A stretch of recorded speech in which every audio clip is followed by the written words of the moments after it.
How to get consistent digital product sales is the number one question that most creators have. And as someone who's made over 7 figures online in my business with digital products, I'm gonna just go ahead and break down what it takes to actually get it done.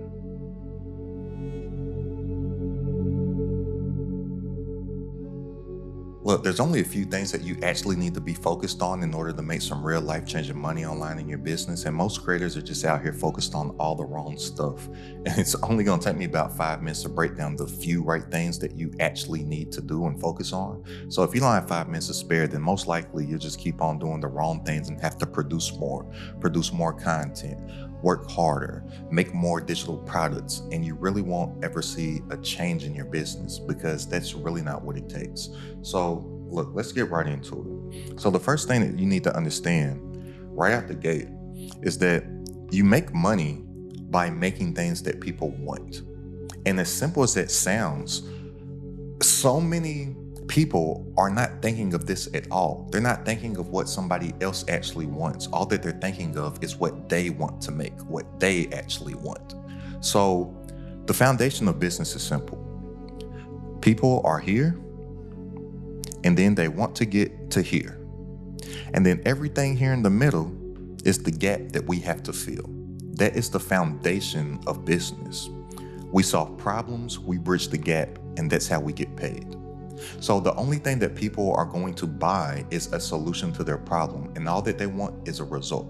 They want to go from their current situation to their desired situation. So it's not about selling what you want to sell. It's about selling what somebody else wants that will alleviate their pain and get them from where they are right now to where they want to be.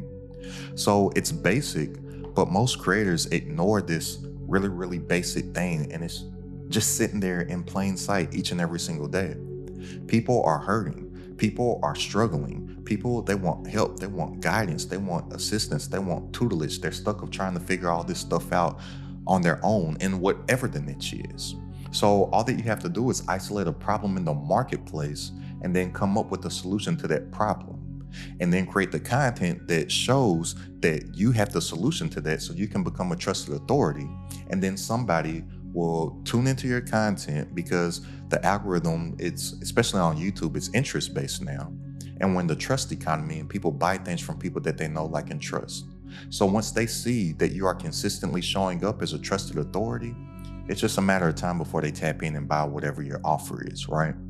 But in order for you to get sales consistently, you have to consistently show up and you have to consistently give people what it is that they want. You can't always think about yourself. So what most people do is that they build what it is that they feel like building. And yeah, that sounds cool, but they always think of what's trendy or what's the hot digital product, what's the hot offer, what is it that everybody else is selling? And then they end up selling what they wish people wanted.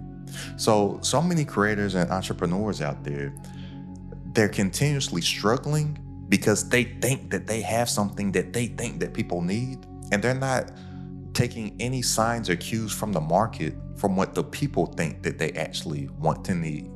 And they keep on trying to shove what they think somebody needs down their throat instead of really just getting some data, getting some feedback, and listening to what the market is actually saying. And one of the reasons why they can't listen to what the market is actually saying and why they can't consistently get sales from the market is because they're just trying to stay 100% online in their online business. And you actually talking to some people, it will separate you so much. So yes, I'm all for building these online businesses and these digital businesses, right? But one of my key separators on why I'm able to do so many things that others aspire to do is that I do the things that they refuse to do. And I talk to people all the time. That's one of the reasons why I have a community. So I can literally talk to people in my community each and every single day. And I'm able to come up with the solutions to their problems because I'm not thinking I know what they want. I'm actually speaking to people and I know what it is that they actually want and need, right?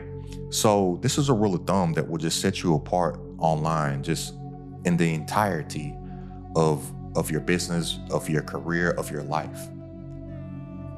The more analog that you stay in a digital world, that will separate you when everyone else is just trying to separate themselves from people. People, they want connection right now.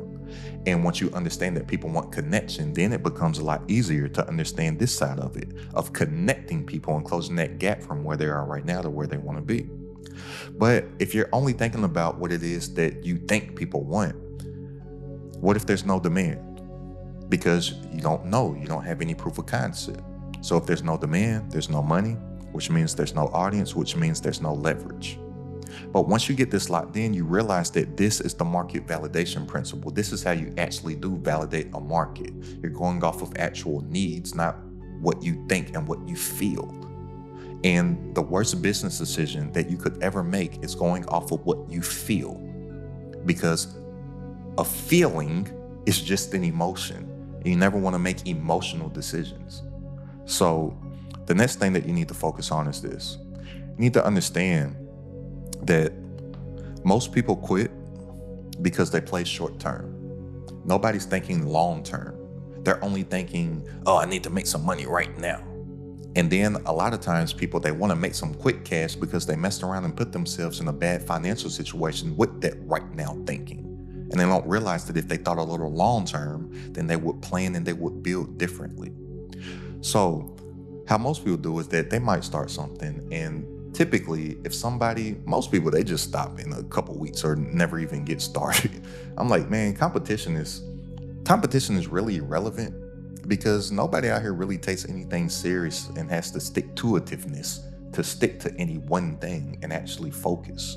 But look, most people, they might start at 3 months, then they quit, then hit 6 months, or might be a little more serious and then do 1 year. And then after that, they're done. So if you're thinking long term, and if you can just outstand some of the uncomfortable times or some of the lows, you'll just beat majority of your competition just off of pure mental stamina alone. So this happens especially in content. And I was having a conversation with one of my friends who runs a successful podcast, and this was a mind-blowing stat once he told me this. And in podcasts, 90% of people quit before episode 3. And then from that 10% that make it past episode 3, 90% of them quit before episode 10. And once he told me that, I was like, wow, I've noticed certain things just in creating content, and then selling digital products, and then selling courses or communities or whatever your online offer is. I'm like, I see pretty much the similar things in what it is that I do. So why do all these people quit? And why do all these people quit this one thing and hop to the new thing and the new thing and the new thing and the new thing? Well, it's because they start for the wrong reasons. They start either for vanity metrics of just wanting to get views for views' sake. Like, why do you want to get the views when the views don't make the money? Or if views do make money, you would have to get millions upon millions upon millions upon millions of views consistently over and over and over and over again, and like go viral. That's hard to do.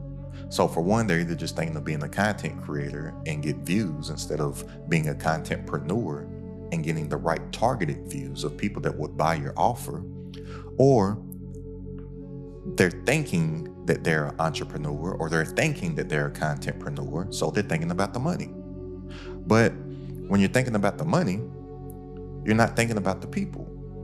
And most people don't realize that they would make more money if they put the people before the money. I'm like, that's how you make the money. So most people are thinking of how they can use people to make money instead of thinking how they can use their money to help people. They have it completely backwards. Or people are starting for some type of external validation. They don't have anything of intrinsic value of why they're starting whatever it is that they're starting. So all these are external rewards, and external rewards, they're slow. And when the reward doesn't come fast enough, motivation, it collapses completely. And the thing that you need to understand about motivation is it's just a feeling. And just like any feelings, what are they? Emotions, and they fade. And most people don't have any intrinsic value behind what it is that they're doing, that when that emotion of motivation fades, they're not disciplined enough to stick with it.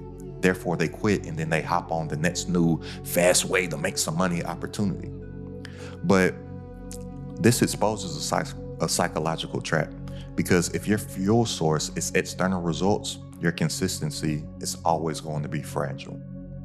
I don't do certain things that I'm able to do on a consistent basis for a lot of the rewards that the world might think are wins.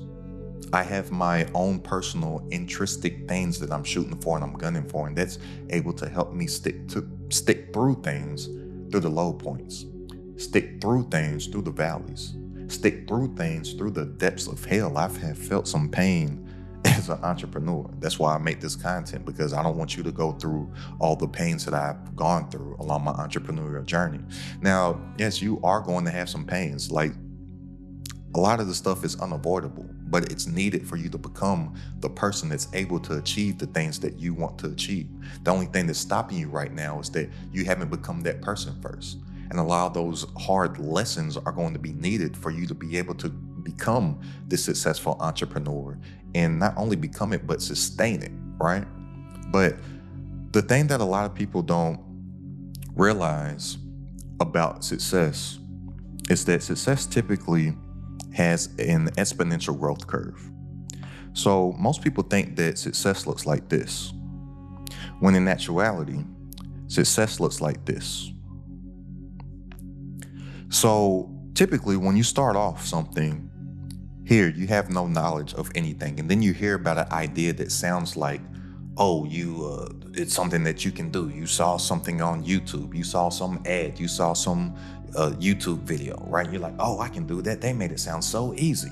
So then here your energy, your motivation is at an all-time high, because you're completely ignorant to the work that it actually takes to get it done. So then you hit this all-time low, this depth right here, and you quit, because you're like, oh, this is harder than what they made it seem. Oh, I'm actually gonna have to do some work. Oh, this passive income crap.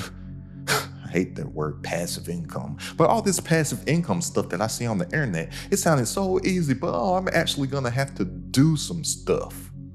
And then most people right here, they quit. But if they had some stick-to-itiveness and they had internal reasons that they were doing this stuff instead of for external validation, then they will be able to stick through all this low right here. This is where people are building the skills. This is where people are becoming the people that the work can work for. All the people that quit right here, they quit because they say stuff doesn't work. Oh, this doesn't work. But it's impossible for work not to work. If something's not working for you, then it's working on you, and it's turning you into the person that you need to be for it to work for. That all happens in this point right here. So then once you finally have this success, you start to get these exponential results. And that's when everybody starts to say, oh, it looks so easy for you. Oh, you made it overnight. Oh, it's because you have this and because you have that. You get all the because you haves. And people treat it as if you have some type of unfair advantage that they don't have. Oh, it's because you have an audience. Oh, it's because you did this. Oh, it's because you have an email list. Oh, it's because you, not realizing that all that, oh, it's because they all happened in this point here, right? But consistency is fragile if you're doing things for external reasons. Outside of the money, your why has to be bigger than that, so you can stick through it when you're not seeing results. Because I'm telling you, mentally, it's hard to continue to do something consistently when you're not consistently seeing the results yet. So it's kind of like that picture. You ever seen that picture where it's like a guy digging through a tunnel, and it's like he turns around and he stops and he's all sad and stuff, and it's like all the diamonds and stuff are like one more stroke away, and he would have found it if he didn't quit. That's how most people are, because they're never able to get through this cycle right here. And all success, for the most part, especially in entrepreneurship, it all has an exponential growth curve, but it all happens after the low of letting the work on you. So look, you stay consistent by making things that you want, right? And when I say this to people, they say, well, didn't you say, number one, you said you need to focus on making stuff that other people want in order to make money. Yes. We make things that other people want to make money, but we consistently do the things that are required for us to make the money on a consistent basis by making things that we want to make as well. Let me break it down for you. So give me a second. So look, the money is external, right? But the consistency, it needs to come from something internal. So you need intrinsic motivation. So you need to find a balance to whereas you create because you enjoy the topic, because you enjoy the process, because you do it unpaid. And if you would do it unpaid, then you'll do it long enough for you to get paid. And that's the idea right there. So most strategic creators, they end up burning out because they have strategy without any alignment. And that typically feels like labor. So this is the part right here that so many people aren't able to find that mixture between finding what other people want and what they actually want to do. And there's a exercise in the Japanese culture called the Ikigai. And this absolutely changed my life, and it's actually the foundation of everything that I'm doing in my business and on YouTube right now. And I highly suggest that you practice this exercise so you can find that mixture for yourself. So look, the Ikigai is this. The Ikigai is where you mix in what you love with what people actually need or what the world needs. You think about what you can get paid for and what you're good at. Once you can find that overlap right there, that's what the Japanese call an Ikigai. Now, in the Japanese culture, they do this Ikigai in order to find their life's purpose. But I use this in business because in a former entrepreneur life of mine, I used to be one of those people that would be like, oh man, fuck your passion. We got to get this money. We can figure out what we're passionate about later. And during that time, I ended up building a life for myself that I hated. I wasn't looking forward to waking up each morning and pursuing the day, just like when I had a 9-to-5 job and I would physically get sick to my stomach, and some mornings I would throw up before work just with the thought of going in and doing something that I hated. I had fired my job April 1st, 2016 for a lifestyle because I wanted to do what I want to do, when I want to do it, how I want to do it on my own terms. I wanted to go to sleep whenever I wanted to, and I wanted to wake up whenever my body told me to wake up without having an alarm, right? And in my earlier entrepreneur days, I had basically ended up building myself a box that I hated. And I'm like, dang, I really have nobody to blame for this now because I'm the boss, right? But once I did this Ikigai concept again, where you mix in what you love with what people need, with what you can get paid for and what you're good at, and really sit and think on that, like meditate on that. Once you get that overlap right there, or what the Japanese call the Ikigai, that can be that mixture or that balance between what people actually want and what you want to create on a consistent basis. So you can get consistent sales by consistently giving people what they want, but you have the energy and the motivation to consistently show up because you're actually doing something that you want to do. And even though the Japanese use this exercise to find your purpose in life, and I used it for business, well, this is the first time as an entrepreneur that I felt like I have been moving in my purpose. And it's a wonderful feeling to get paid for your actual purpose than to just get paid because you figured out a way to make some money, right? So this Ikigai concept right here, this is the real formula. This is the overlap. And like I said, you make money by making things that people want, but you stay consistent by making things that you want. And you win long-term by finding that overlap. So that overlap is simple. It's just finding market demand with personal alignment. And that's it. So if you only have demand, Like if you only have market demand, if you only have what people want, then you'll burn out. And at some point you will hate doing what you're doing. I'm telling you this from experience.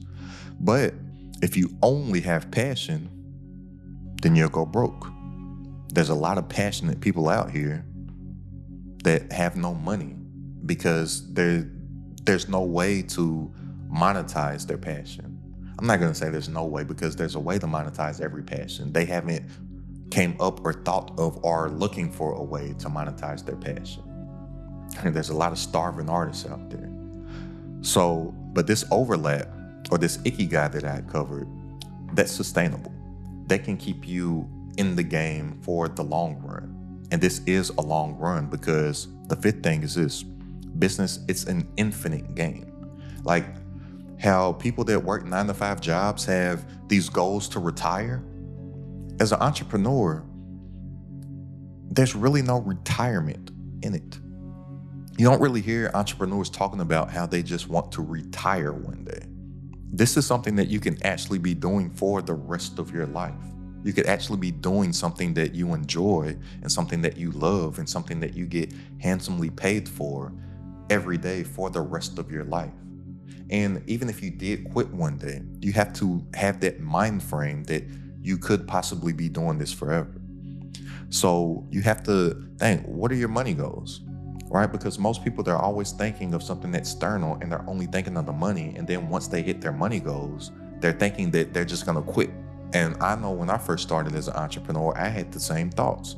Originally, I was just like, man, if I can make like $1,000 to $3,000 a month, I'm gonna be good. Then I was like, oh, I need a 10K a month. I need a 30K a month. I need a 100K a month. And the most money that I've made in a single month as an entrepreneur is about 200K. And I realized when I hit that $200,000 a month, I was like, okay, now what's, I need to make more? I need to make more revenue? I'm like, dang, back here during these times, I thought that this was when I would quit. Oh, if I'm just making 10K a month, stuff will be good. No, there's always going to be another level. That's just how we're wired as humans, right? Especially if you are ambitious. If you're ambitious and competitive like I am, and you're playing the game and see it for the game that it actually is, you always want to level up and play the game, right? It's just how our brain works. But what's going to happen when you hit your actual revenue goals? You don't retire. And if you're not doing anything, you're going to get bored. Have you ever seen those old people that everybody's trying to tell them to sit down? Sit down before you hurt yourself. No, you just need to sit down. Quit working. Stop. There's this one guy that I know of right now, Ike. Shout out to you, Ike, if you have, shout out to Ike, but I know there's no way possible Ike would be watching this video right now. Because I was about to shout him out in case he happened to be watching. But I know somebody very, very near and close to my family, Ike. Everybody's telling him to sit down because he's too old. Ike, sit down. You need to retire. Ike. He's in the backwoods of Kentucky, in Lebanon, Kentucky, chopping down trees every day and then taking the trees to somewhere and burning the trees and renting his plot to horses and feeding the horses and doing stuff with chickens and all this stuff. And Ike, he's old, but he has to work. And everybody's telling him to stop, slow down, Ike, sit down, retire, just sitting at home and eat snacks and watch your shows, watch your stories. I'm like, y'all need to stop telling Ike that, because God forbid, as soon as Ike sits down and stops, there's a good chance that Ike would die. That keeps him alive, right? Like, what's going to keep you alive as an entrepreneur once you actually do hit these goals? Because if you're looking at it as the game and you treat it as the game that it actually is, then you're going to want to play again. And business isn't a destination. It's a lifestyle game. So if you think that you're going to grind for 2 years and then you're done, you're going to build something that you absolutely cannot sustain. But if you think that this game I'm choosing to play long term, or if you say that this is a game I'm choosing to play long term, then you end up building differently. And once you actually build for the long term and you create a system for yourself, and system, SYSTEM, stands for saving yourself time, energy, and money, to where you actually get your time back and you make more while working less, That's how you consistently get numbers coming in online your business, just like all them that you see on the screen right now. And if you're ready to make more working less online from stuff that you already know, go ahead and click the link down in the description and join this Credit at the Top community. And I'll see you on our coaching call this Wednesday. But I'm telling you, these 5 things right here, if you focus and lock in on those and you find your overlap between what it is that people want and what you actually want to do, and you only lock in on optimizing these 5 things, that's how you get the consistent sales. You get the consistent sales by you coming and showing up consistently. And that's the main separator for most people. It typically comes down to traffic. They're thinking that they need to do something new or have more offers when they're not consistently showing up. So go ahead and check out this video right here about how you can create a system around your entire YouTube channel that will have you showing up consistently to get those consistent sales from the right people. It's Credit at the Top.